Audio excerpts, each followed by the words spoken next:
Hello, hello. Welcome once again to another edition of Quoth the Raven, Lewis Bright Raven. I'm your host, Lewis Bright Raven, 33-year veteran, writer, artist, editor, talent scout, and publisher of comic, science fiction, fantasy, horror, and role-playing games. And we're finally back with the crowdfunding talk that we used to do regularly on this show. I've been gone for a couple of years and hadn't gotten back to that scene, but I'm back. And bringing back an old friend from the crowdfunding scene. Our guest this week is Mr. Grant Lankard of BEOWULF fame, as you can see on my shirt. Yeah, I like your shirt. We're here to talk about his current campaign, which is not a preview, but a precursor story for BEOWULF. Yeah, I'm calling it a prequel / sequel, just because it's complicated. Sorry, I didn't mean to interrupt your introduction. Yeah, no, you're fine. BEOWULF, GRENDEL'S CURSE is the name of the series, and we'll be talking about that. And we're also going to be talking a little bit about some of the little frustrations that Grant and probably other crowdfunders are having due to some of the political strife in our country right now. Some of the concerns that have been arising. We're going to listen to, I don't know, have you heard Perch's spiel on this? I haven't. Okay. Well, I'm going to have to play that for you then, because I don't know if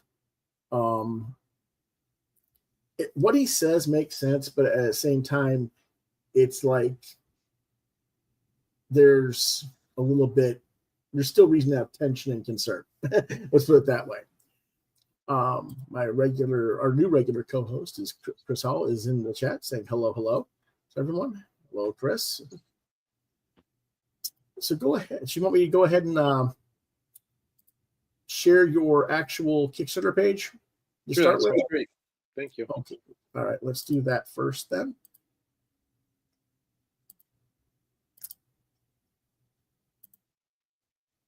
This is BEOWULF GRENDEL'S CURSE Make 100 project. What is a Make 100 project? Because that's something new for me, because I've been away from the crowdfunding scene for a while. I'm not going to lie to you. I don't 100% understand it. It's stuff that involves the number 100 somewhere. Like I offered 100 copies of the deluxe version of the comic book. And so that's what makes my comic book qualify for it. Supposedly, it's supposed to make you show up in the algorithm a little bit better, which I'm always in favor of. To me, honestly, it seems kind of like a gimmick. Okay. Well, I thought maybe it was a point of Make 100 project is make 100 backers, at least, type thing. Because a lot of these campaigns have a hard time getting real backers. And so I thought maybe that was the point of it. It's like, if you get at least 100 backers, usually there's enough money to get you to your goal. That's what I thought it meant, but I just didn't know. But this is a 30-page prequel to your previous indie comic, BEOWULF. Yeah, it's a little bit longer, which is why it's a little bit more expensive. Okay, well, we haven't gotten quite that far yet. I haven't backed this one yet.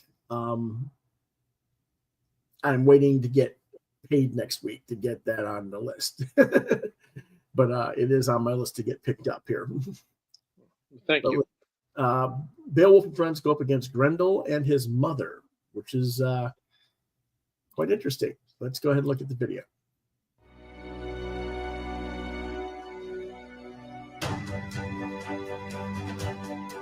Finally, it's time for the follow-up to the hit modern fantasy comic book, Beowulf. Victor, the reincarnation of the legendary warrior Beowulf, is plagued by visions of his ancestor facing off against his most infamous rivals, Grendel and Grendel's mother. Victor, with his lovable sidekick and spirit guide Mooney, the cat with magic powers, must reevaluate everything they've come to believe in this epic adventure. Were Grendel and Grendel's mother actually the monsters they were portrayed as in storybooks? Could somebody be using dark magic in an attempt to resurrect Grendel and his mother in a petty act of revenge? For the answers to these mysteries, plus plenty of action, humor, and magic, check out Beowulf, Grendel's Curse. This is a 3-issue miniseries, with each issue being over 30 pages. Get it now for a limited time on Kickstarter.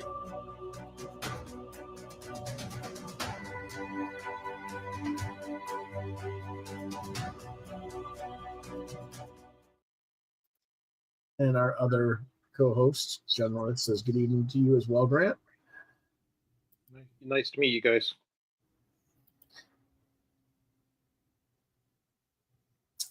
Chris asks you if you have issues with backers dropping out, or do you get reliable backers?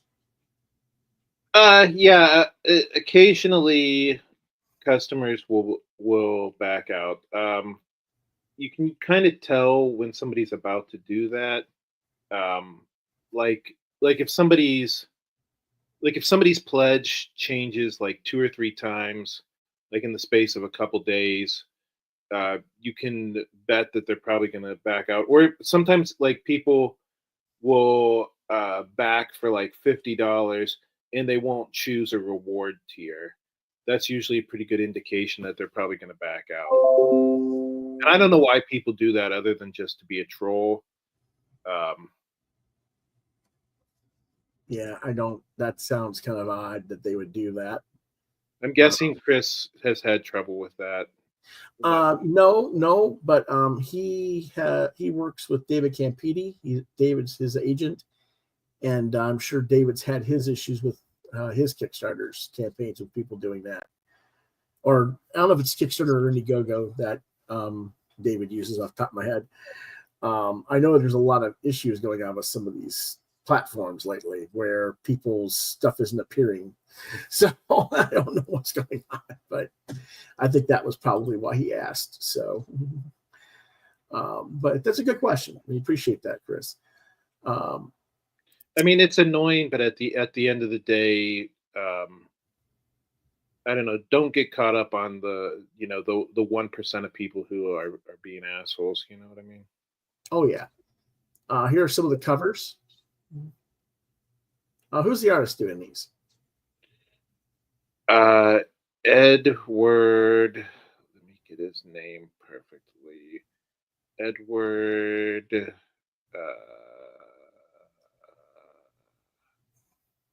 I should have this information up. Sorry, I'm going through my emails and I have so many freaking emails. It's Edward. Sorry, let me see if I have it on the. I like how he's ripping the tongue out. That's a snake on the mouth there. I'm sorry, Daniel Eduardo Mendoza is his name, and I did the coloring in it. Okay, Daniel Eduardo Mendoza. Okay, and this I know a little bit better because I've worked with this artist before. Her name is Sarah Ophelia. Okay, I remember Sarah. All right. Now, of course, we did the original story of Beowulf, where a suburban teen Hazel was shocked by her cat Mooney when he starts speaking in normal tongue instead of just meow meow. To warn of a dragon waking up from a 1,000-year nap. Hazel and Mooney seek out the reincarnation of the legendary warrior Beowulf, but unfortunately, he's been reincarnated as Victor, who's more an unemployed 30-something than a dragon slayer. I don't know if people remember when I was reviewing this back when it came out. but I got the whole series and reviewed it back in the day. And then you were lucky enough to get a actual publisher to pick it up and release it into regular direct market sales. Right. That was Comicsburg, I believe. Correct. And this is actually being published through Comicsburg, this new one? Yeah. Okay. And this one's going to be, in the present day, Victor has reoccurring visions of his ancestor Beowulf facing off against Grendel and Grendel's mother. So he has to find his friend Mooney for advice. Yeah. And why is he having these visions? So, so that's the thing. He has these visions from previous lives. And that's kind of the gist of the story, like trying to figure out why he's having these visions right now. Like usually the visions line up with what's going on in modern day. And so that's kind of the mystery that he and Mooney are trying to unravel, is why is he having these visions right at this moment. Mm-hmm. And he likes, Chris Hall likes the cover art. Thinks the artwork is fantastic. Thanks. I'm glad I took all that time to figure out the artist's name, since you guys like the art. And, you know, who's doing the interiors? So my friend Antonio Brandau is doing the pencils, and I'm doing the inks and the coloring. Okay. Now this is from the original series. These images. Which ones? The ones I'm showing right. Oh, I'm sorry. I thought I had put it back here. This is the originals. Yeah, that's true. Some of the images on the Kickstarter I did use from the original comic book. Right. And that was Antonio's work, right? Mm-hmm. Okay.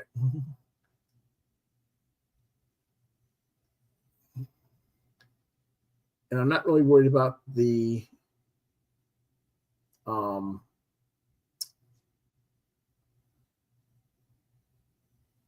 mean, you don't have to read everything on the Kickstarter. I mean, if you put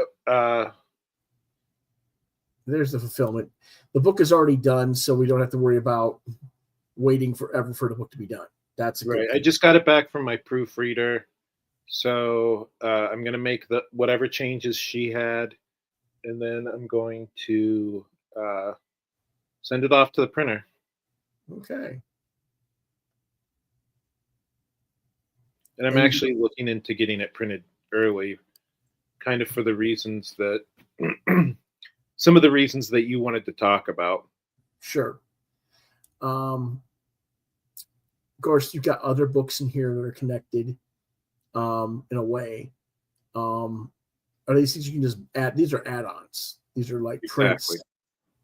There's a Beowulf, which is the actual miniseries, which is in trade paperback, which you can pick that up as well. The League of Cryptids, which features a Sasquatch, a Loch Ness Monster, Mothman, Chupacabra, and the Jersey Devil as they join forces to save their adopted home of Earth. In fact, I did a recent sketch of the Jersey Devil on your show for your live draw show.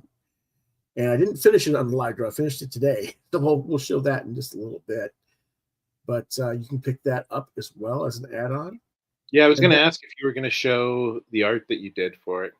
Yep. Thank you again for taking the time to do that. And then, of course, the original, before EC came back to Oni, you were doing more Memoirs of the Morbid. Right.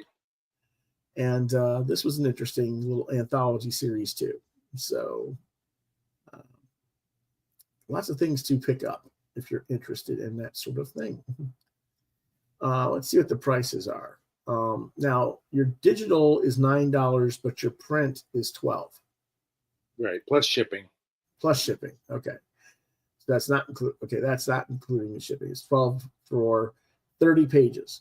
Okay. Right. Now, you were talking about the possibility of Casal. I love cryptids, and he does. So you might have a buyer here in Chris. Awesome. That's what I like to hear. But as I was saying, due to the possibility of the tariff situation with China, a lot of creators are concerned, publishers are concerned that there's going to be additional costs added to getting your books from China that are going to make the books impossible to make a profit on. So you were that's why you were saying about possibly getting them printed early. Yes. Sorry, go ahead. No, go ahead, and I was leading you into that, so go ahead and speak. Well, yeah. So I get my comic books printed from China. I mean, I feel like if I could afford to print things in America, I would. It's it's not like I'm getting stuff printed in China because I hate America or anything like that. I don't think anybody thinks that. So no, nobody's saying that. But yeah, I mean, I mean, some of these printers are charging upwards of $275, per issue per copy. And well, I think it depends on your print run, but I don't know what your print runs are like. I've been printing about 500 or 600 recently because really, unless you're printing in bulk, it doesn't really, with what it costs to ship from overseas, it really doesn't make sense if you're going to print overseas to just print like 100 or so, No, but yeah, I mean, that's kind of the thing. Hold on a second. Let me, I'm going to turn the volume off on that real quick. Because our like I said, we got a tariffs. I'll go ahead. There we go. One of the guys is like, Comics by Perch actually said something intelligence for once, and is talking about the tariffs. We'll talk about that in just a second when he's ready for his video to come up. But there we go.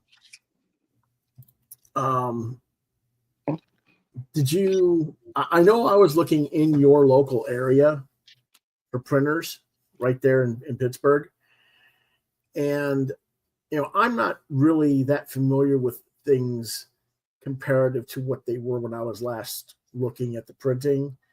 I know here in Columbia, depending on your print run and what, your dimensions and everything, I've been able to get them under $2.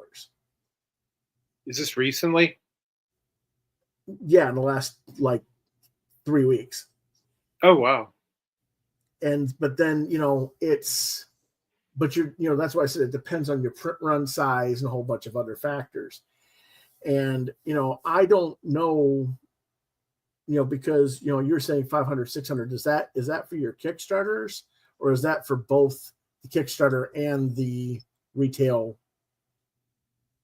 So what I'm trying to do now is I'm trying to do for the Kickstarter and then have enough comic books in stock that then when it comes time to release them for distribution through Diamond, then I'll have enough copies that I can send those out as well.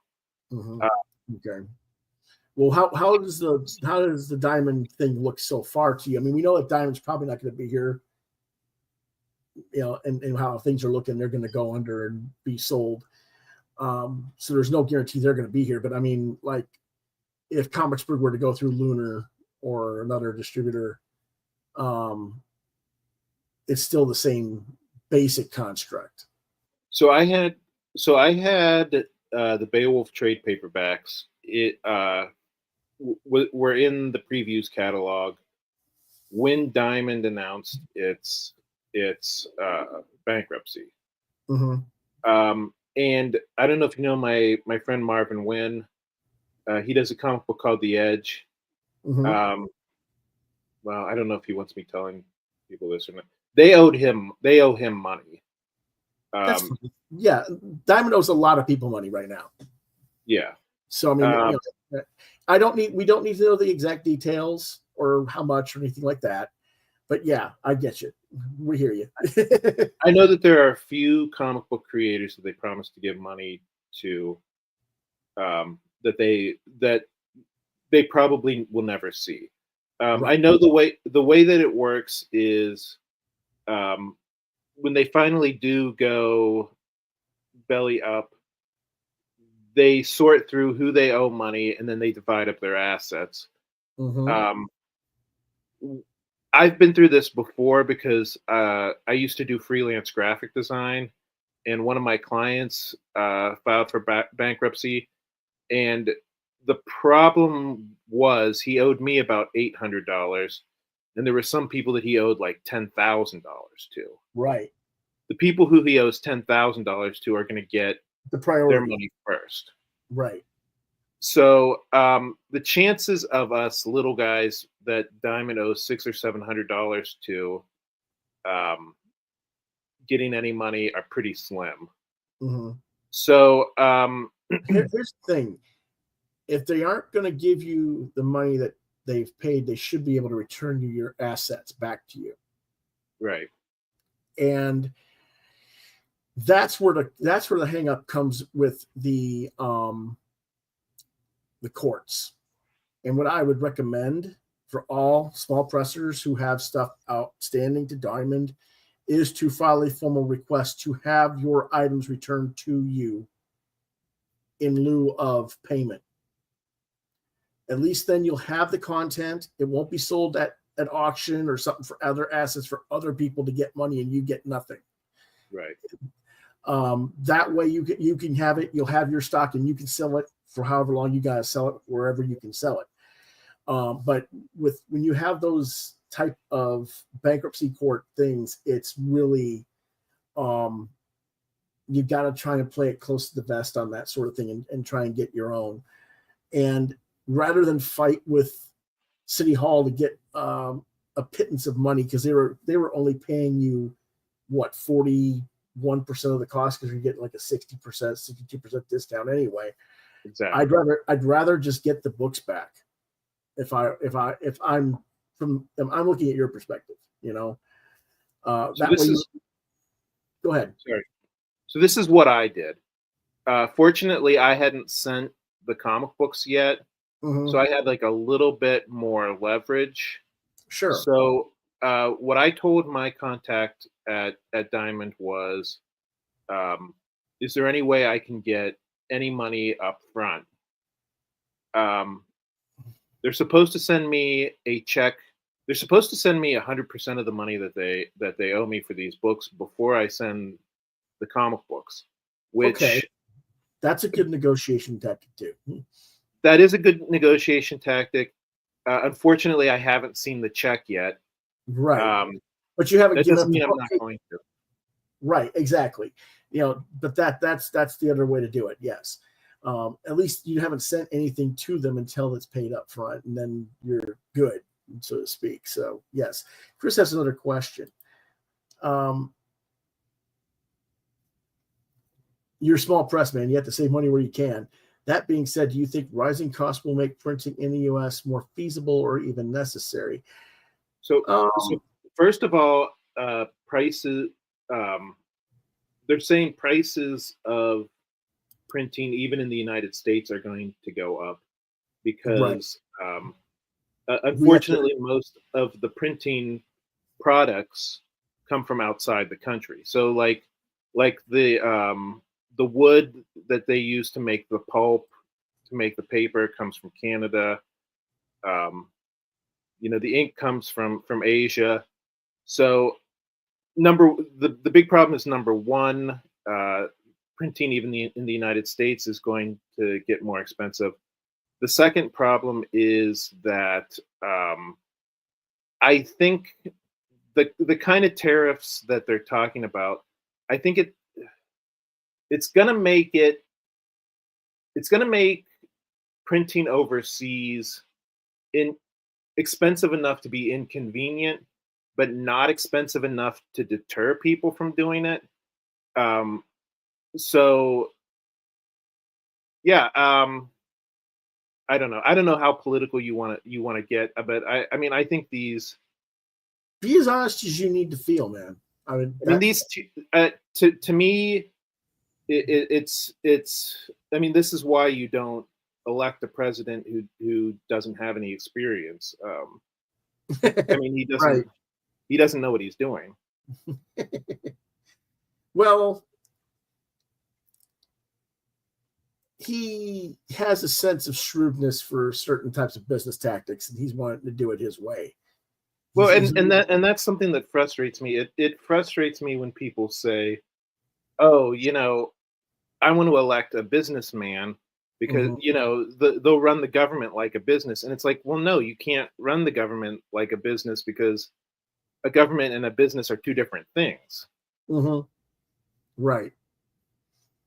Yes, there are similar infrastructures, but you still have certain parameters that are different, and it's not. The president of the United States is not the president of a CEO of a company. Right. It doesn't work that way. But they're trying to make it work that way, unfortunately. Right. But let's go ahead and see if we can present what Perch had to say about tariffs. Yeah, I'm curious to hear this.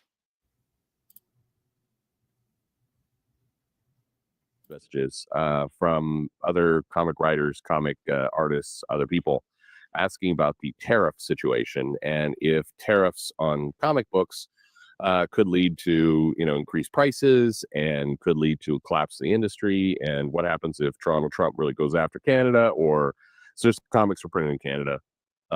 Nobody prints comics in Mexico. They just use inferior paper down there. True story. No, I'm just kidding. I'm kidding. Not racist. Or China. I should use the inferior paper joke for that. I don't know what I'm doing. What's wrong this morning? Anyway, would the tariffs, therefore make it more expensive to do stuff, and therefore comic prices are going to go up? And part of this was spawned from a number of fairly prominent comic writers, mostly, who don't, and some artists who don't like Trump, I'm assuming. And so they're like, here's what you get. The tariff situation in general, I feel like it's actually very, very simple, but I feel like people have really overcomplicated it. And you can be pro or against it. Tariffs are a mechanism typically to steer behavior. That's actually almost the full sentence and explanation. They're designed as a bargaining or negotiating chip. That's what they're for. And sometimes the bargaining works, sometimes it doesn't. It's like you're playing poker, and sometimes the bluff works, sometimes the bluff doesn't. It really depends. U.S. Tariffs, because we're such a consumer country, and we rely on a lot of products, and we have a nation of people that buy a lot of stuff from other countries. It puts the U.S. in a fairly decent bargaining position when it comes to tariffs, because they can apply tariffs, and typically speaking, it hurt the U.S., but it'll hurt other countries more. And that's just how it works. Now, again, you can be pro or con tariffs. I always find tariffs to be slightly not eye rolling is the wrong word. It's just it feels a little bit like negotiating bullshit, which it is. But I can't argue it's gonna be successful. So we'll see where it all goes. Trump is promising tariffs. Anyway, in the world of comics, though, tariffs are really not a significant factor for two reasons. One, the market itself is just too small to really, play in this space much in the first place. Tariffs are best when applied to, say, agriculture, in particular food, major kind of shipping thing. I mean, tariffs are comics are a tiny segment of the business. As again, tariffs are designed to be a negotiating tactic. Tariffs saying, hey, we're going to tariff this thing that represents 0.00000001 of the economy. Okay, like nobody's really going to care. the comic buyers will care, but it's not generating leverage, which is the whole point of tariffs. But the other problem is tariffs in general, and I think tariffs do not apply to a lot of different material. Books being one, and comic books are classified as books. So unless Trump, and this is where you have to imagine, you have to suspend your disbelief that Trump's going to be sitting there like, I'm going to sign this tariff, and I'm going to sign a special amendment to my tariff, making books not exempt because fuck people who read. I mean, maybe Trump does that. I don't know. I have a hard time, again, believing that, Donald Trump is going to be sitting there like, I'm putting these tariffs on. We're going to negotiate. We're going to get some things on. And, no free ride for books. I'm going to sign something special for books. I believe what's more likely is Donald Trump is going to, is more likely to want to go for that second Diet Coke and maybe a cheeseburger versus signing a special amendment, removing the exemption for books because he really wants to stick it to those comic fans. I don't know. I just don't buy it.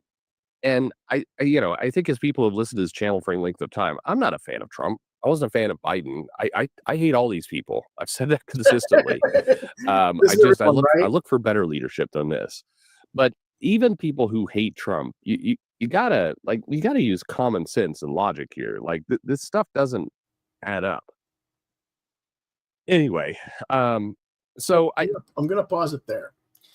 So what he's saying is that printed materials like books and magazines have an exemption. Now I don't know if that's true or not. Yeah. And if it does have an exemption, then there's one saving grace for us on that. But that does not mean that we all take a collective sigh of relief because as he said, well, I don't believe he would do that, but who knows? Because let's face it, they're trying to disrupt and dismantle all these things like the Department of Education. Well, books are an educational tool.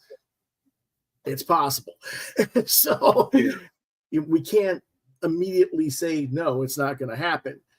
But what we can say, and he goes on to this, I'm not going to really go into it too much, is that it's not going to happen in the immediate future because even if the tariffs were put on now, most everything that is already been solicited through the prices of the books through the catalogs, and most everything that's been done, like if you have a set price with your printer in China, they can't raise it because of that. They have to give it to you at the price you already signed your contract for. Yeah. So there is that saving grace as well. But how long that grace will last is speculative. I'm looking at it as if he really goes hard on the tariff, and there is no, they get rid of the exemption for printed materials and stuff. I'm looking at it really affecting comics maybe mid to late summer of this year. Right. Yeah. I mean, that's why. I mean, if you talk to a lot of comic book creators, if they're thinking about getting a big print run, they're probably going to do it sooner rather than later. Yeah. Now, like we were saying, he was saying that printed materials are exempt. Now, the question I would have would be what we were talking about earlier, like, are things like pulp or ink, stuff like that. Mm-hmm. So this might end up actually like kicking American printers in the butt, where they have to pay more for ink and pulp, but it ordering something from out of the country. Like I said, I mean, I think the problem is that I don't understand enough about what the tariff law entails. Right, and that's what I'm saying. He what he explains in that video, and we could go through it a little bit more if you want. it really doesn't. It gives you a glimmer of hope, and he does say things that are technically true, but it's not the whole of it.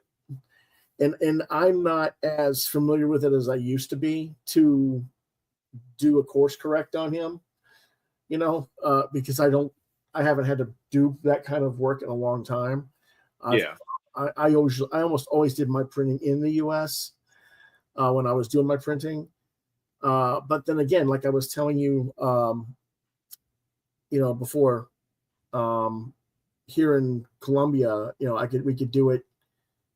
It's a couple thousand print run, 2,000 or 3,000 print run, not 500 or 600, but you can get it, I forgot what did I say? It was under $2, didn't I say? Yeah, you said that you can get comic books for under $2 each.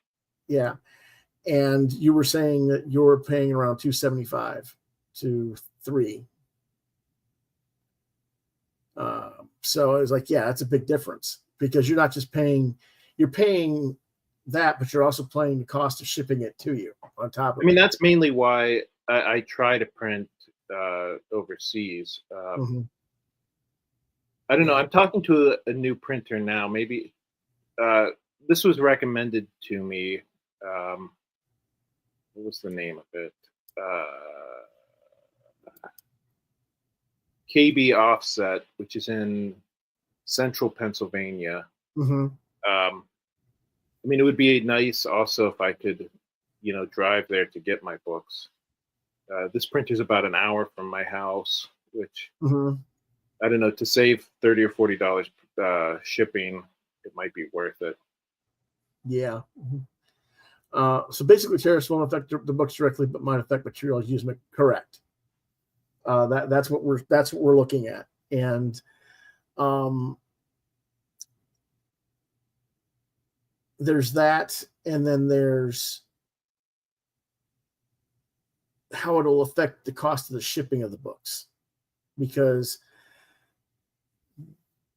even though shipping is constantly going up and down, like that drives me nuts. That's why I stopped shipping stuff internationally, because that was just like so unreliable. I would set the shipping rates on the Kickstarter, and by the time the Kickstarter was over, like sometimes the international shipping had like doubled in price. So I was just like, I can't keep doing this.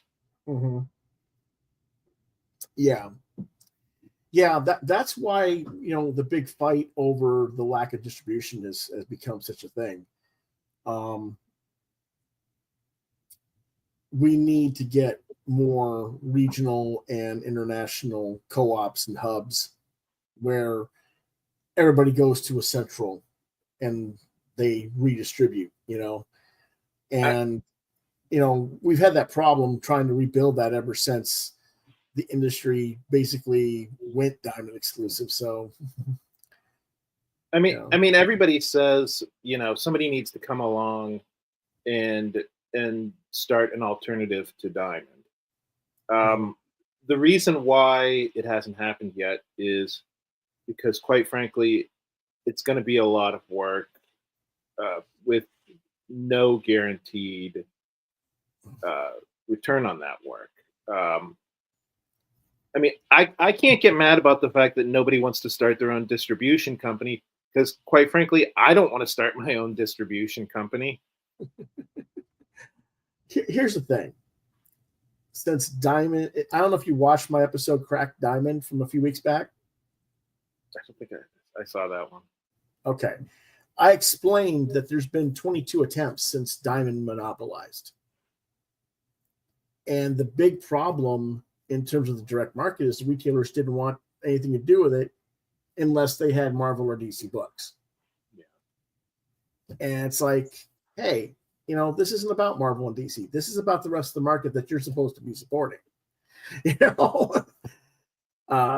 And that's where the problem comes in, because if you can't get enough product ordered, there's no sense in running it. And that's why we've got the print on demand stuff like indieplant.com and lulu.com and Amazon. That's why we've got crowdfunding, is because the retailers have basically ignored all that content and said, well, that's not worth my time. It's not going to sell. I'm too busy selling corporate books, and that's an issue in my opinion. So, and we have people trying to build distributors again right now. I'm trying to get one of them to come on the show. You've heard of TC Ford, right? Yeah. Yeah. TC's trying to build a distributor, and I'm trying to get someone who would have a distributor ready to go right now.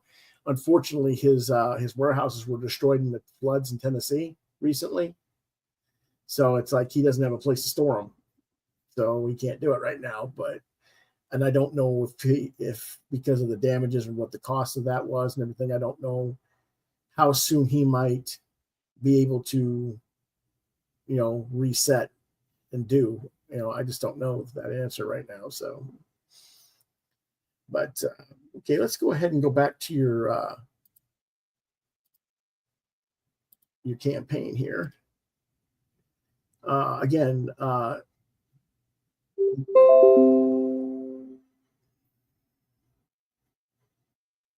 okay, I just got a message from my retailer telling me telling you to stop talking about them. No, I'm just joking. Yeah. Well, no. He was telling me what books came in for the week. That's all. Anyway, his ears were burning. Yeah, exactly. Yeah. Okay. We've got the printed standard one for 12.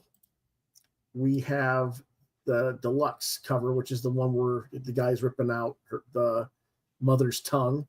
And the deluxe cover also has pinups in the back of the comic book. It has a little bit of supplemental material. Okay. You can get both covers for $25.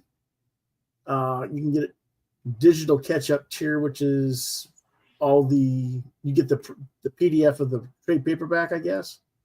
Yeah, you get the trade paperback and the new issue. Okay. And then the retailer special, which is the trade and what is the retailer special? The retailer special is you're getting a bunch of different copies at a discount so that you can sell them and make a little bit of a profit. Okay. And I don't check to make sure anybody has retail credentials or anything like that. If you're just an ordinary person and you want to order the retailer special, I'm okay with that. That's cool. Well, I've done that before and helped try to promote other people. So, but that could be a pain in the butt in and of itself. Why are you selling these other people's comics at your table? Yeah. Yeah. Because nobody else wants to sell it. So I'm selling it. Right. What's the big deal? If you're interested, buy it, Yeah, I mean, I've heard that is a viable alternative to a distributor where, independent comic book creators just trade our books. Like, I'll send you 10 of my comic book, you send me 10 of your comic book, and I'll try to, sell them in the local stores here. Yeah. Again, that's a lot of work. Yes, it is. But that's what I used to do in the 90s, though. I used to do that for like 80 books at once. So it was a little bit different situation. That's what a co-op does. But like these days, it's like, well, yeah, I could carry it if I put it on a consignment or I do this or that. I was like, no, make a commitment to the book that you're going to order, That's the thing I keep trying to get across to retailers. If you're going to carry a book, you have to make a commitment to it, because you can't just order something and put it on a shelf and then forget about it. Right. Because if you forget about it, then who's going to remember it in the store anyway? Yeah. I saw this question. I'm sorry. Go ahead and read it. Do you think digital-only book sales are viable till this whole printing diamond mess clears up? That's a good question. I'm not sure what he means by digital only. I mean, I would always offer both. I would always offer digital and print. Sure. Well, I think I guess what he's getting at is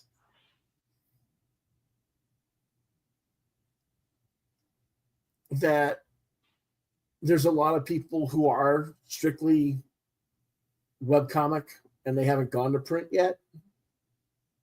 And that's part of why they don't, is because of the cost of printing and stuff. And maybe this is going to like push us more towards that type of mentality. I think that's what he's driving at. I don't know. Chris, you want to clarify?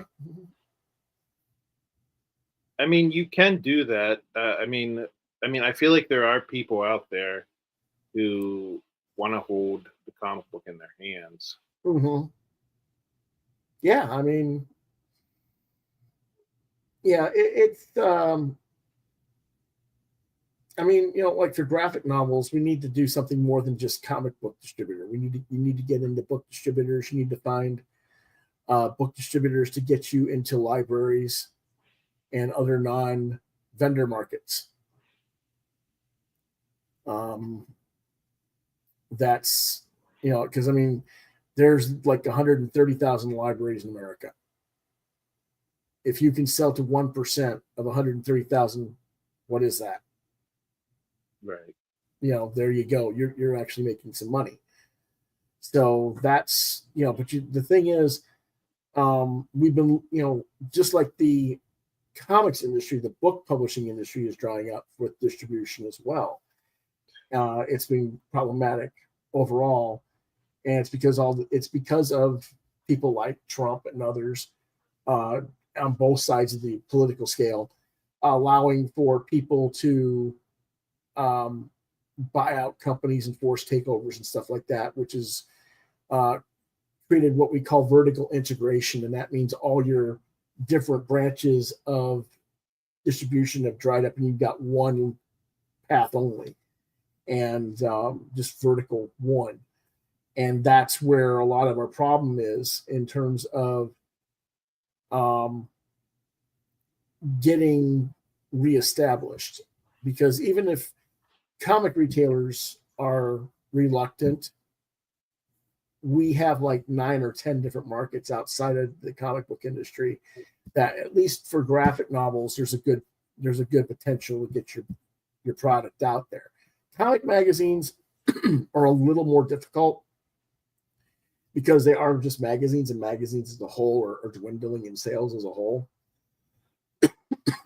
So it's a little bit different now. Yeah, we need to find an industry that's gaining momentum as opposed to losing. What are some of those? Yeah. Well, in terms of print, not much. Yeah. It's gone heavily shifting into like Chris has said, the digital formats more. And that means getting yourself on Webtoons and those other platforms. Yeah. And, you know, that is, you know, I mean, is Webtoons the answer, or Tapas, or do we build our own platforms? You know, and because we've got all three going on, you know, so. I mean, I think the solution is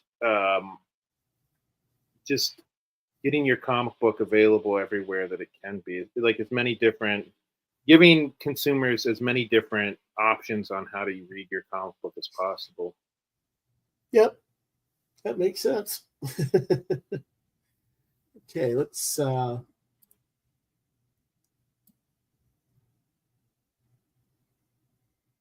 want to see here. So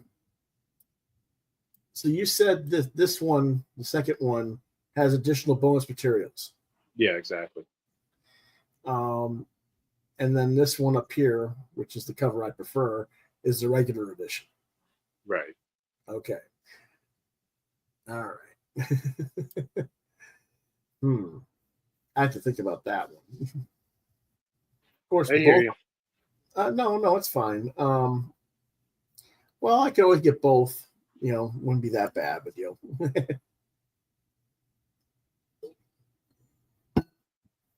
So, there's that. But I love how you call ketchup ketchup.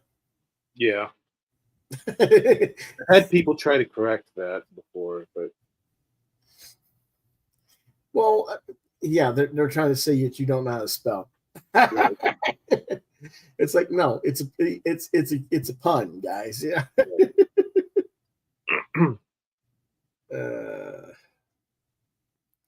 Yeah, we're gonna send you your books on a bun with lettuce. yeah, keep the ketchup away from the comic books, right? Yeah.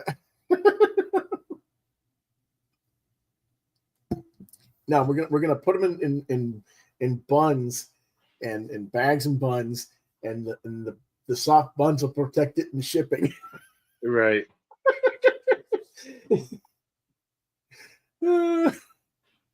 But yeah, Chris hasn't really added up to that question yet, so I think hopefully we answered this question. Then I don't know, but yeah, I'm kind of curious. You got another 27 days to go on this one. So I think we're doing pretty good. Yeah, you're 2/3 of the way there, and I'm thinking usually these things get filled in the last day or two. Yeah. A lot of times people just wait. I don't know why, because most shows are most campaigns are all or nothing. If they don't get it, you get your money back. You just refund it. But yeah, I don't know why people do that either. Also, I mean, they don't take the money out of your bank account until after the Kickstarter's over, anyways.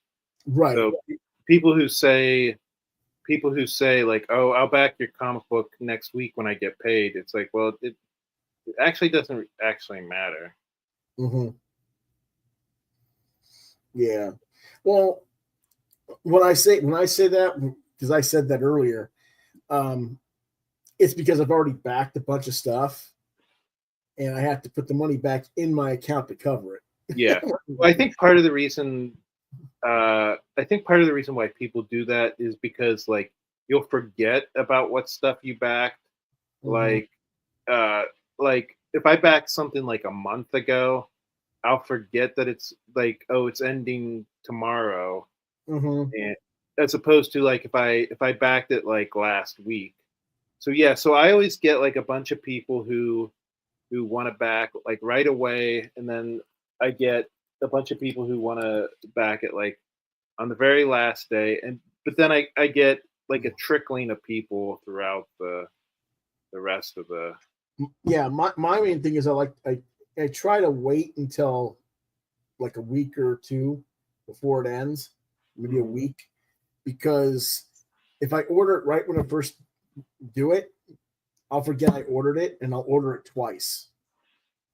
And I've done that more than once. I have to ask him to cancel one, and I don't like when that happens. Yeah, it makes me feel bad, That makes sense. But that is frustrating. That is frustrating when like you're gaining momentum, and then all of a sudden one day you check the Kickstarter and you're like, I'm losing money. Yeah. John says he's going to head out. He's going to watch Monster Frankenstein before our Friday night show, because we are watching that and talking about that classic anime. Oh, it's an anime? Mm-hmm. Yep. So we're going to be watching that on Friday. And then Chris asks you, what are your predictions for the comics industry in the next 10 years? Grim and gloom or hopeful? So I try not to think about stuff like this too much. If I had to give an answer, I would say I can't remember who it was, but it was somebody who's worked in the comic book industry for like decades, and he said people have been predicting the death of the comic book industry every year since I started working in comic books. Sure. So I think that like I feel like it does seem kind of hopeless right now, But I think the thing is, it always feels hopeless. It Mhm. always feels like comic books are the redheaded stepchild. It always feels like comic books, like there's always some new Well, thing, whether it's right. Well, baseball cards I think or the thing is, it's only like this in America. That's what gets you. You know, you never have to ask that question if you're in Europe. You never have to ask that question if you're in Asia, because they're just it's a different culture, and they just treat the medium differently. And that's why I say there needs to be a cultural shift away from the obsessive compulsive disorder collector mentality and get it back to this is a form of literature.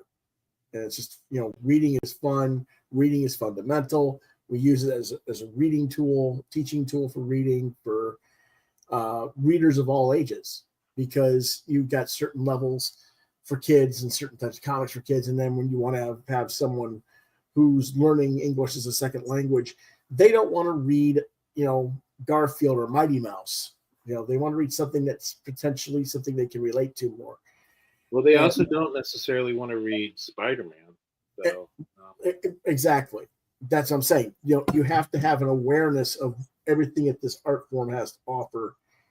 And we've obsessively driven this market into such a very narrow bandwidth that while we're going out of it through the book market with trade graphic novels, through the manga and the YA and other things, that still hasn't really permeated fully into the mentality of the comic shop owners, because most of them are still diehard Marvel DC fans running their own clubhouses, basically. And they're going to market what they like, as opposed to marketing the art form as a whole. And they're learning, but people are stubborn, and when you've been doing it this way for decades, it is hard to figure out how to reassess. We can feel frustration with retailers, but we also have to have a level of sympathy too. So, it's, I know sometimes I come across as being down on retailers. It's not easy, and, I just wish that they wouldn't play it such a way that publishers feel compelled to do it the way they're doing it, with the gimmick covers and the other things, because I don't think we would do that if retailers weren't rewarding that behavior, so to speak. That's just my opinion. But I don't know if I answered Chris's question. I'm going to be honest with you, Chris. I don't know. Like I said, it does seem like dark days are ahead, but you never know. I think we've definitely gone through dark days before. I guess that's the point I'm trying to make. Okay, I'm going to go ahead and put a link here on this Kickstarter.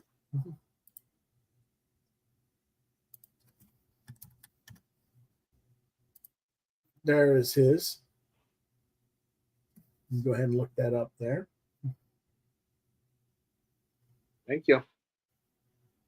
And I will also post that up on the description later. I don't know why I didn't put those up.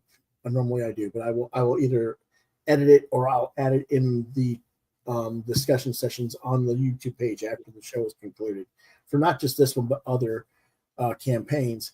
Are there any campaigns that you're paying attention to right now for yourself, out of interest? I don't know if there are any campaigns that are going on right now. I think I just backed my friend Fangs. Do you want me to put the link? You said Fang Fang? Yeah. You know the one that I'm talking about? It's called Butterfly Tears.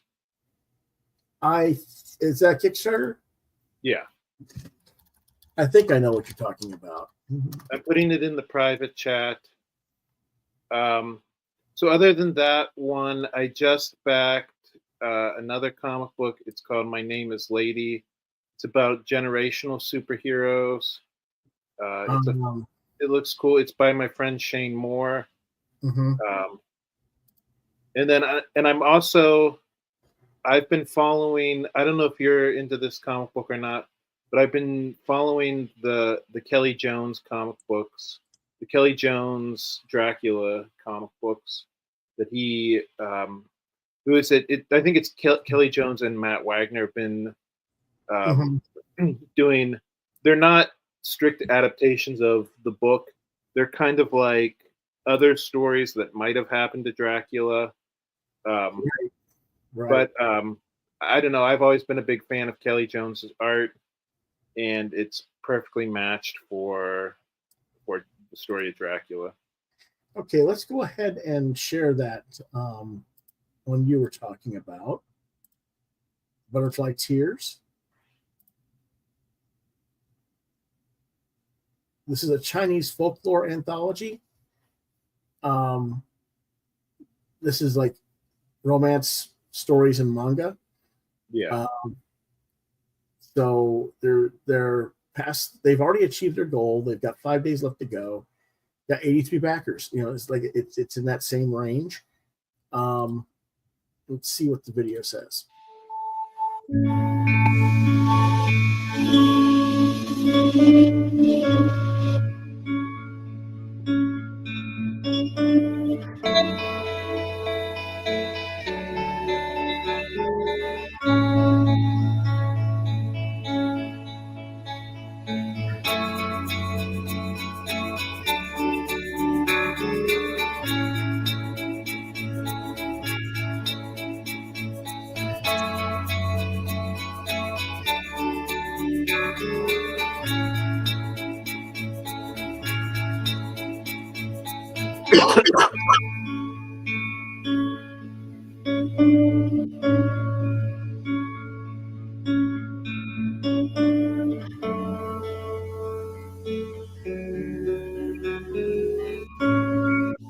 I like the artwork.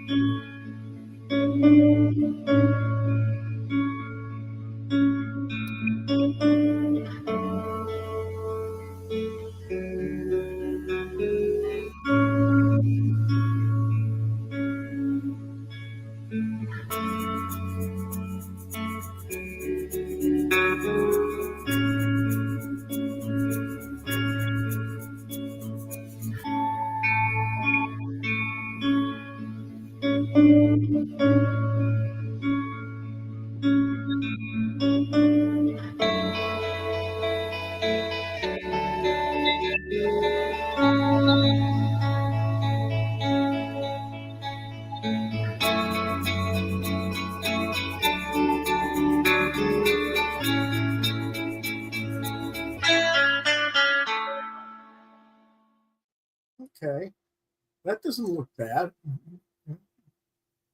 How much do they want for this? 9 for the digital. You can get a digital copy for $9. Yeah, digital is 9. The complete digital set, which is all 3 covers, okay. But the physical is 30. Okay, well, how many? It depends on how much. It's 125 pages. That's a fair price for 125 pages. Yeah. So I don't have a problem with that. I like the A cover a little bit better than the B cover, or the C cover. I would if I was going to buy one, I would buy just the A cover, I think. Then they give you a hardcover with a bookmark. Okay.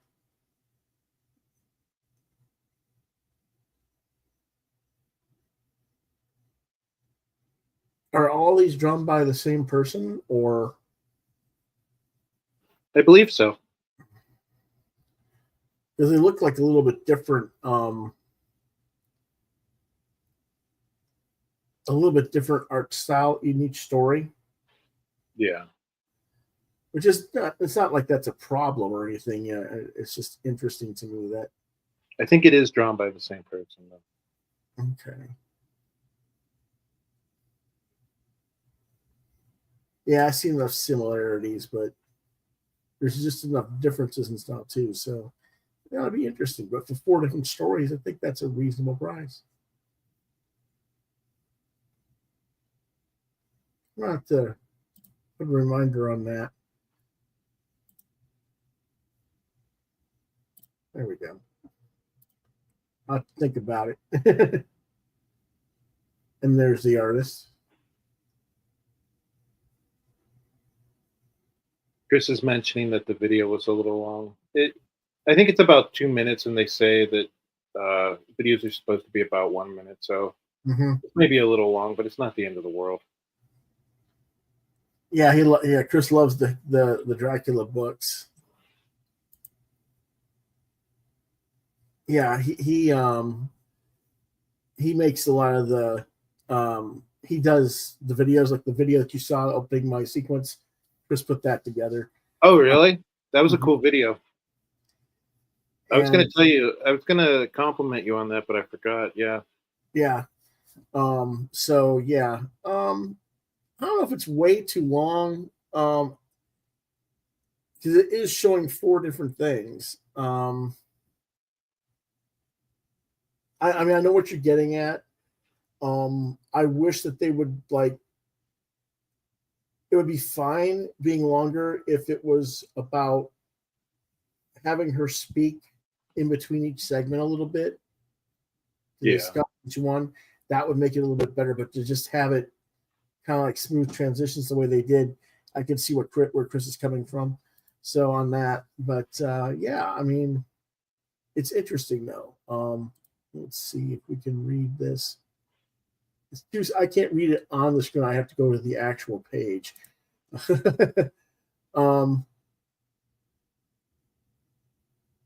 this has already been done. Butterfly Tears. That story has already been sold to 500 copies, and now it's got new extra pages, and then there's other things as well. So, okay.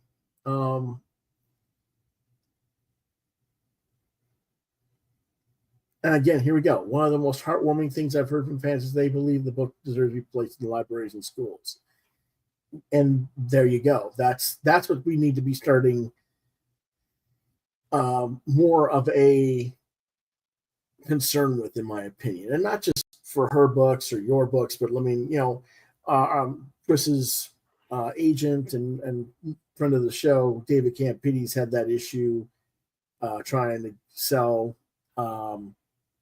Mike Diodato's books and Jinky Coronado's books and stuff like that. So I mean, it's like it gets a little bit much when you can't reach them. Oh, and she signs all the books inside. Oh, neat. So that's a lot of work. $100 for the signed sketch too. Okay, that's interesting. Okay. Yeah, there's a lot of good things here. Reasonable.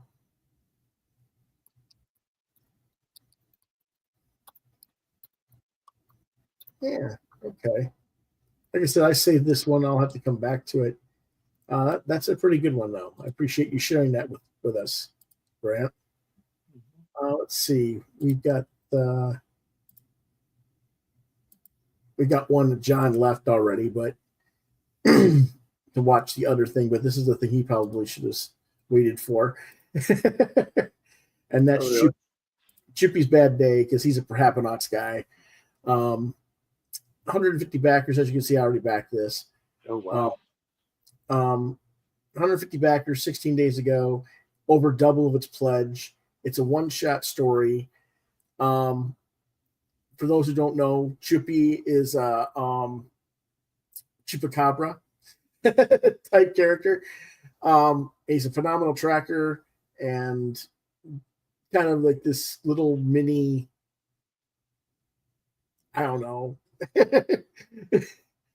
blood-sucking dog person, but he can be annoying and obnoxious, and no one knows this more than the chief.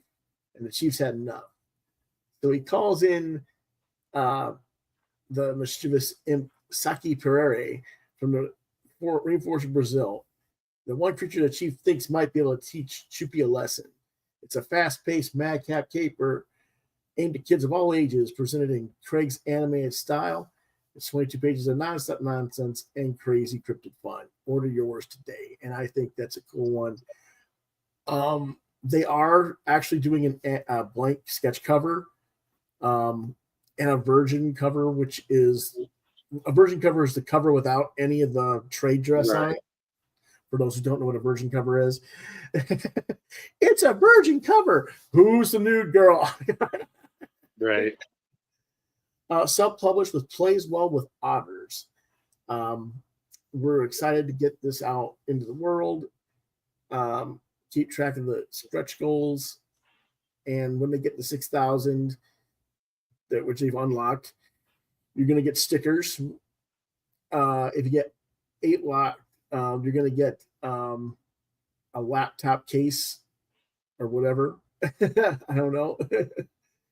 There's a lot of stuff there, but here's some of the artwork, and that's a pretty clean, open art for Craig. Like you said, he's doing more of an animation, open style, but it's well done as far as that goes. Let's see if they've got a little more here.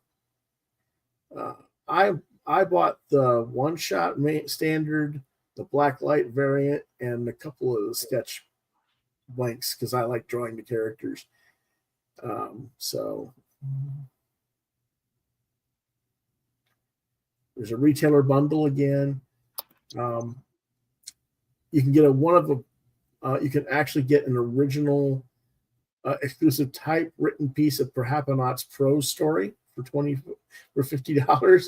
You can get a sketch cover from Craig for $60. You can get the cryptid field guides. They're $30 each, or both for $50. I've already got both of those from previous campaigns. The enamel pins are cute. You can also receive random packs of work that they've worked on from their, what do you call it? Their, not comp copies for all the freelance work they've done. So you can get some interesting random picks out of that.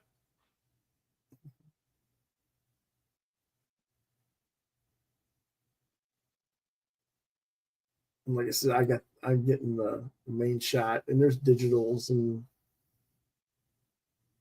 different things like that. So it's certainly worth your time. Let me see if I can get this to. Oh, I'm gonna go back because I forgot to do something, but I'll come back to it first. But Grant's got a question for you. What were your inspirations for doing a Cryptid and Beowulf book beyond being a fan, or is it just subjects you thought would sell? So both of those comic books were subject matter that when I first started learning about it, it reminded me of like a storyline to a comic book. Like Beowulf kind of reminded me of like the idea of like a superhero just in a different era. And I think what inspired me to do cryptids was I was looking at a book about cryptids, and they had like all the different cryptids like stats, like, you know, how tall they were, how strong they were. What it reminded me of those trading cards, like the superhero trading cards that they had back in the 90s. And then so the more I started thinking about it, the more I started thinking, you know, these cryptids would make kind of an interesting superhero team because they kind of have like all of the, you know, the archetypes of like a different superhero team. You know, you've got Mothman can be the mysterious one. Jersey Devil can kind of be the hothead or the comic relief. The Loch Ness Monster can kind of be the sensitive one. And that was kind of what inspired me to do it.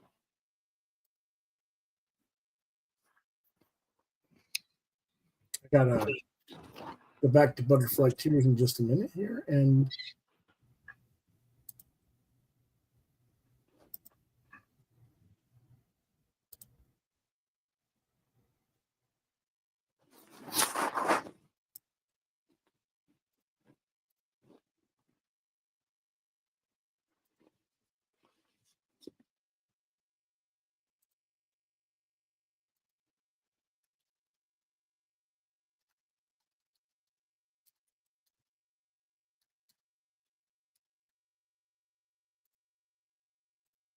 then there's the Butterfly Tears one as well for the Kickstarter. The link to that. Did you need the link back for the other one? Which one? For Paraponauts? Sure. There's the Kickstart for Paraponauts. Huh. Cool. That's kind of weird. It looks like the same thing, didn't it? Yeah, they do look the same, don't they? Same. Weird. That's not what I want. Wonder why I did that. Shouldn't be. It should be different. Because it's embedding, I guess. I don't know. Let me go ahead and do it this way then. And see if it'll come out better.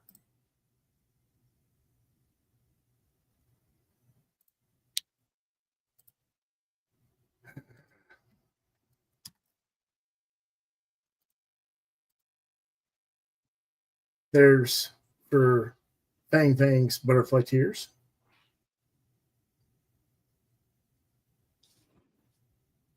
I'll go ahead and leave that up for a few minutes while I go to Hippie's Bad Day.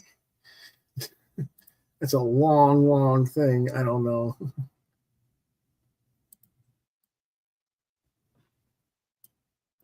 I'm going to try and just do that, and maybe it'll help you. If that doesn't work, you can still look it up. Let's see.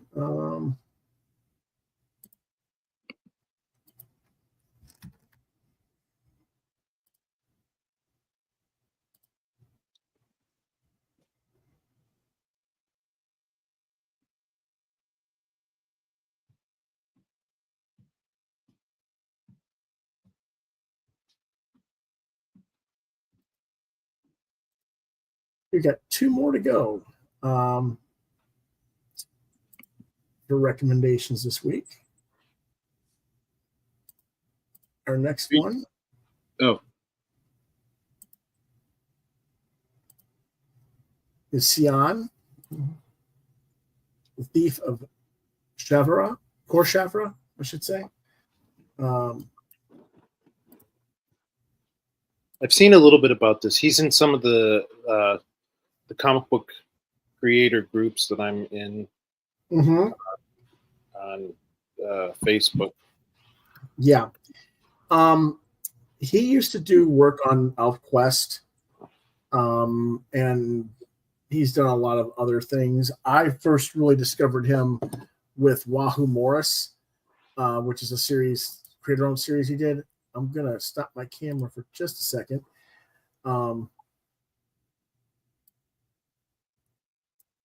But let's go ahead and take a quick look at this.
as you can see, this got nearly 200 backers. It's got 20 hours to go. It's got over 4,000 out of its $558 goal.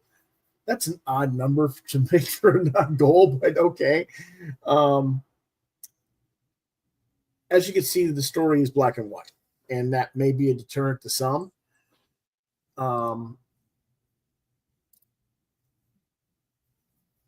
It's not a deterrent to me because I just like comic art, so I don't really care one way or the other. What did you think of that one? It looks cool. Yeah. I know that Craig's been actually sharing the actual story pages live on his Facebook page, one at a time, to give people an idea, get them more interested, and I think that's helped him. But yeah, I'm looking forward to this one. And you can see some of the interior art here. I mean, it's nice, well executed. It's just happened to be black and white with gray tones instead of color.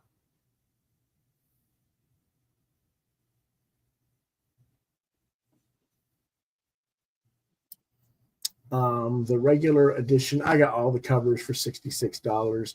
The digital is $6. The digital deluxe is $10. It's $12 per, basically, and I got some extra stuff in add-ons for my particular order. I think I bought issue 1 and issue A and C is what I think I bought. I might have bought all of them. I don't know.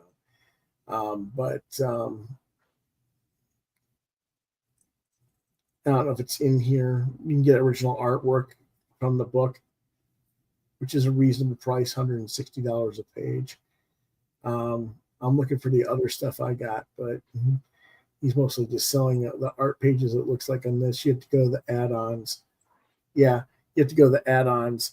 Let's see if I can get to the add-ons over here. Rolling Vistas of Unknown. I've actually got this, and I got Beauties and the Beast last year. I just haven't had a chance to review them. We'll review those shortly in upcoming episodes. The Wahoo Morris book 1 and 2 in digest are what I paid for as extras, because originally he did that in regular comics, and I could never.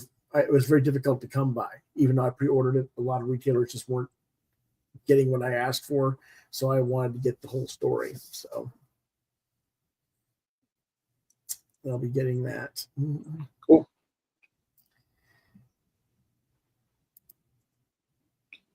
More Celtic mythology, such a rich and untapped resource. Yeah.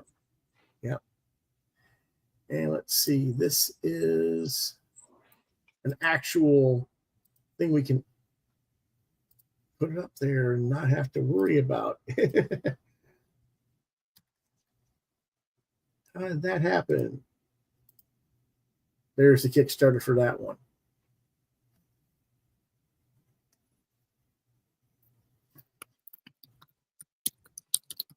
Well, we have one more to go. Let me go ahead and close that down and add the last one in of conversation. And that is Mike Grell's 50th Anniversary Art Book, Volume 2, 1 and 2. And now they had a 44,444 goal, and they have surpassed that. They've almost hit 58,000. Let me go ahead and take the last banner off there. You can see 300 plus backers. There's 9 days to go. As you can see, I got 140 going on to that one. But I'm getting like 4 or 5 books. That's why. Yeah. So now, was Mike Grell somebody that you liked as a kid? Not so much that I liked him as a kid. I didn't really discover his work until my teenage, early college. I knew of him, but like when he did Shaman's Tears for Image was like my very first real exposure to his stuff. And then I was like, okay, I like this. What else does he do? And I just went into the, back history of his career that way, but it wasn't like as a kid he wasn't someone that I immediately gravitated towards. But I've learned to like, not just like, but really appreciate his stuff.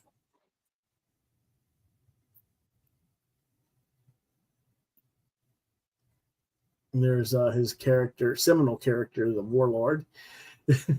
Reading a comic book. He create the Warlord? I think so, yeah. Sorry, I know you're trying to get through this. I keep asking questions. No, you're good.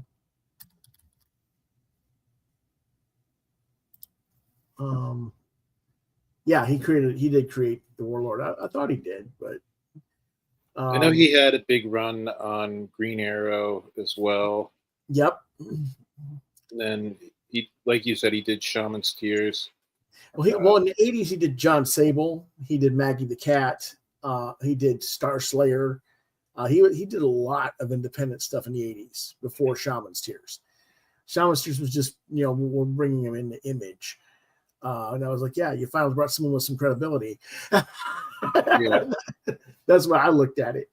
But I got the first 2 physical volumes, the oversized hardcover books. And then I got some other stuff as well as add-ons. So that's kind of what I got. And the thing is, he's had a rough time of it in the last couple of years. Oh, his really? stepson died accidentally in a hiking accident. And then he's been in the hospital a lot lately with some different illnesses. So he's been needing some sales here, to help pay off some of those medical bills. So we'd really appreciate if you could back that up a little bit. And I'm going to go ahead and hit the link on this.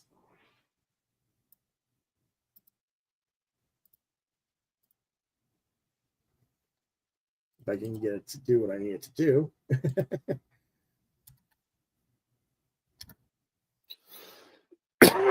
That one. But yeah, you can get the, different things from him. You can get Sable sketchbooks 1 and 2, Legion of Superhero sketchbooks, which are like full figure images of all the cast characters of his era when he was doing Legion of Superheroes. And there's other things in there. There's a sketch card deck where you can get headshots of all the different characters. Again, if you're a Legion of Superheroes fan, very popular item. You can get Star Slayer or Warlord 7-print portfolios, which are, I don't know if you guys remember the old portfolios where you get 5 to 8 prints set up, but that was very popular back in the day. So he's going back old school a little bit on that.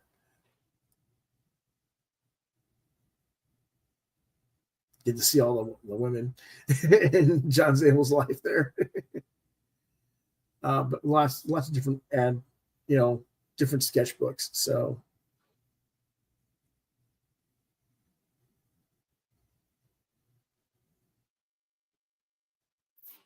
I'm looking forward to that type of situation. See what we get on that. But these are some of the pages that you're going to see in the sketchbooks. I think it's pretty nice stuff. Wish we had more artists like this in comics today rather than the Image look that we have more commonplace.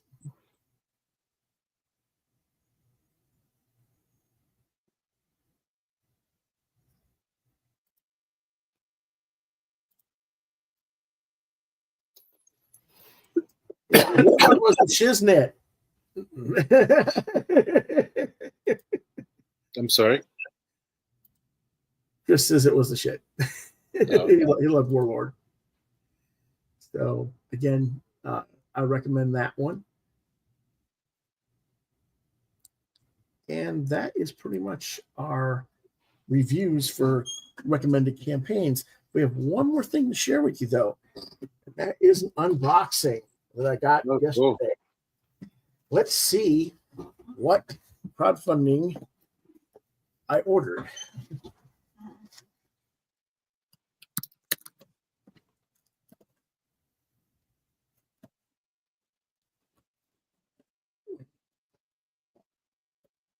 Okay, got that side open.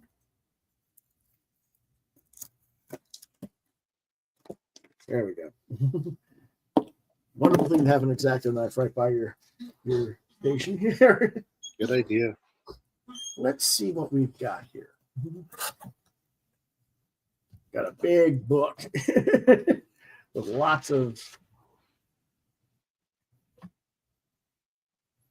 Okay, this is ARKADI and the Lost Titan by the. That's a big sucker. Yep, by Caza, the French comic illustrator. And it's shrink wrapped, so I'm going to have to get that little X-Acto blade again so I can open it up and let you guys see what it looks like on the inside.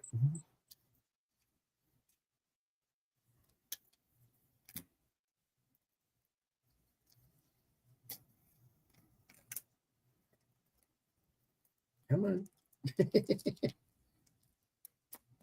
There we go. Whee!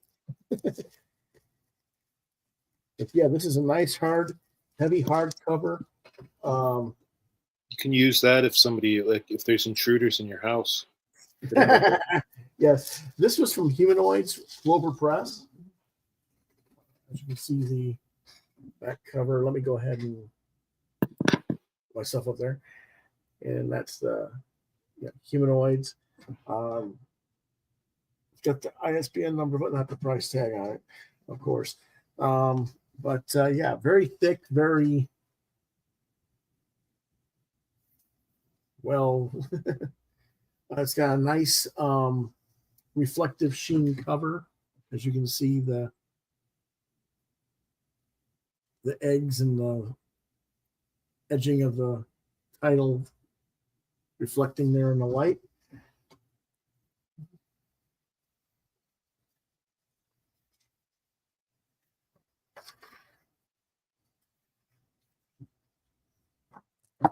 Come on.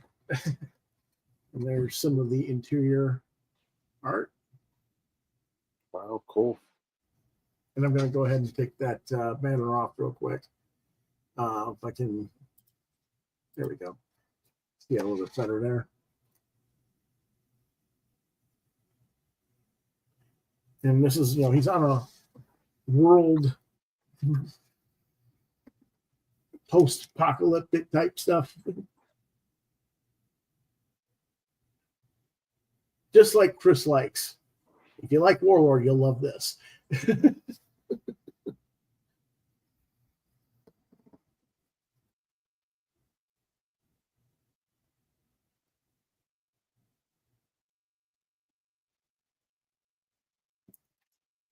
We'll go ahead and skip ahead a little bit.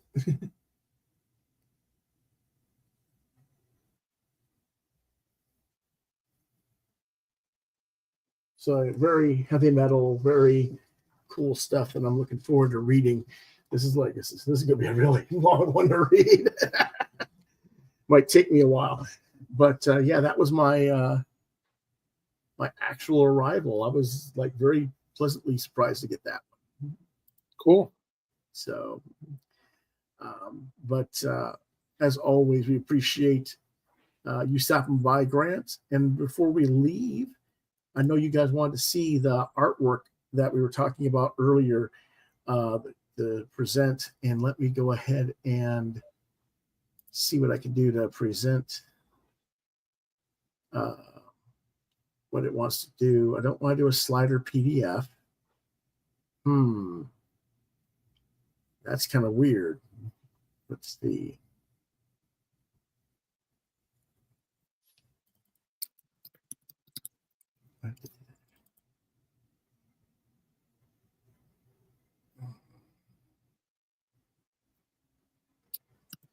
Okay, I don't know if it's going to let me share it this way or not.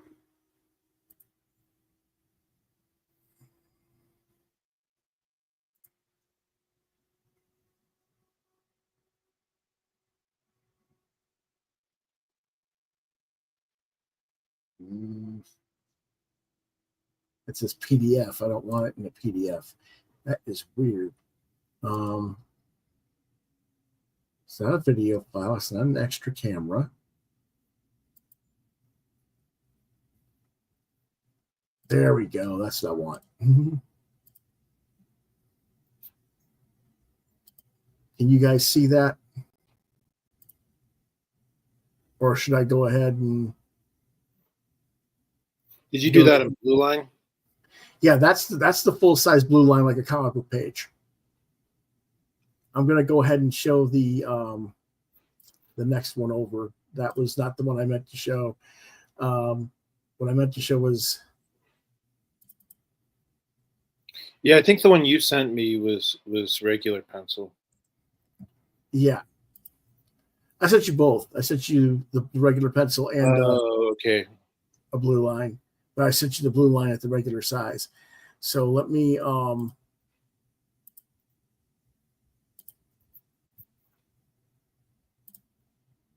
there we go. That one's a little bit easier to see. Right. So this is Grant's character, the Jersey Kid from the League of Cryptids. And we were talking about him, and he's like this I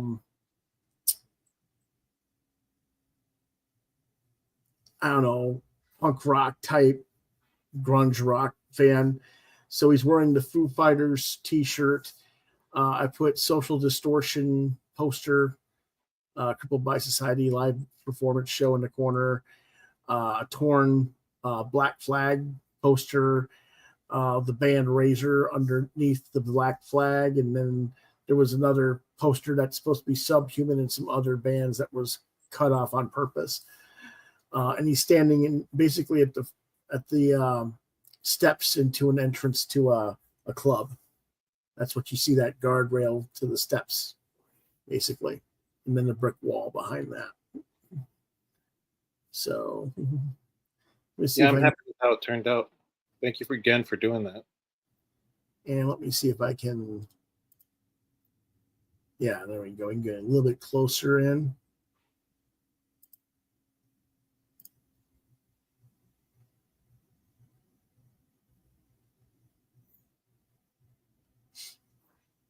Let me see if I can. There you go. You can get a little bit closer to see what that poster looks like.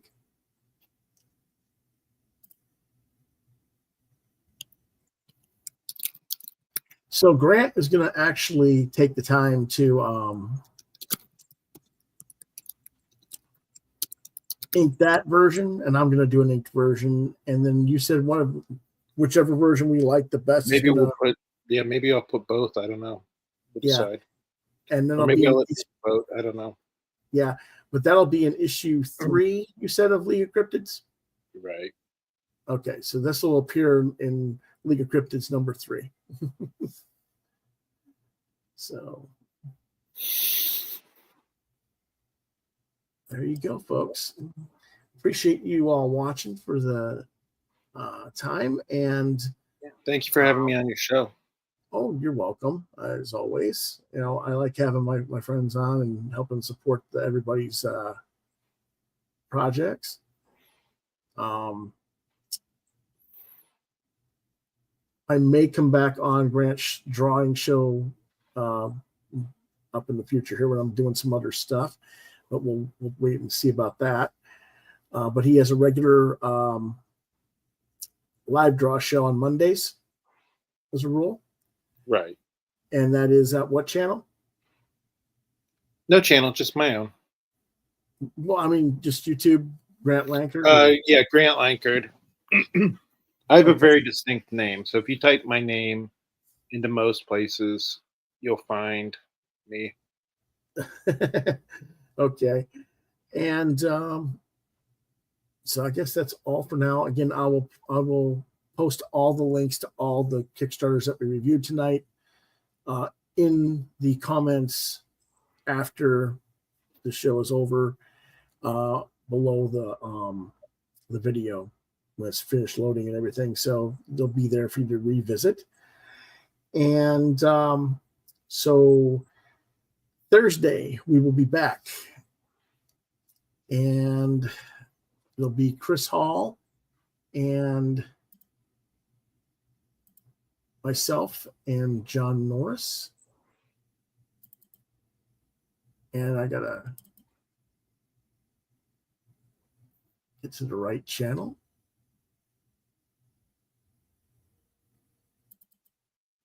Maybe. Nope, that's not the right one. This is. Now I just gotta get to the right thing. It says next week, but this is actually this week's show. These are some of the books that we'll be reviewing.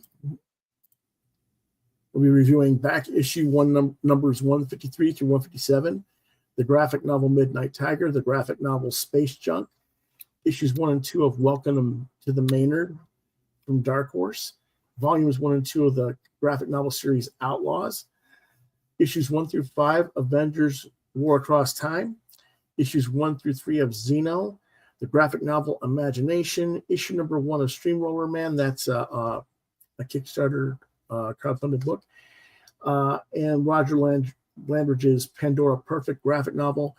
We'll also be covering Space Ghost, Thundercats, and Silverhawks, I believe, from Dynamite, and there might be some more as well. So lots of stuff that we're going to be covering on Thursday. And then on Friday, we will have our Friday night TV talk, movie talk. It'll be the animated 1981 animated series Horror of Frankenstein. So we have a lot to go this week. So hope you come back and watch us again. Thanks for watching. We will see you guys next time. If you have any questions for me. Are you asking me? No. The audience. My screen was freezing. I had to try and fix it. If you have questions for me, reach me out at quotheravenlbr72@gmail.com. If you are a creator who happens to be coming by the show and you have a project that you want me to review or crowdfunding to review, email me at that address and I'll see what I can do. Grant, you can find him on Facebook and you can find him on, I don't know if are you on X or not? I am no longer on Twitter. Okay. I'm on Blue Sky and I'm on Threads and I'm on Instagram. Okay. And it's all under Grant Lankard, so you should be able to no problem finding it. Yep. So there you go. Thank you so much, Lewis. Yeah, no problem. And so until next time, we will see you on Thursday. Until then, quote the Raven, nevermore. Hey, thank you so much for having me on the show, Lewis. I'm going to go eat my dinner. I still haven't eaten dinner yet. So have a good rest of your night, all right, my friend? Yep. And thank you again for the Jersey Devil drawing.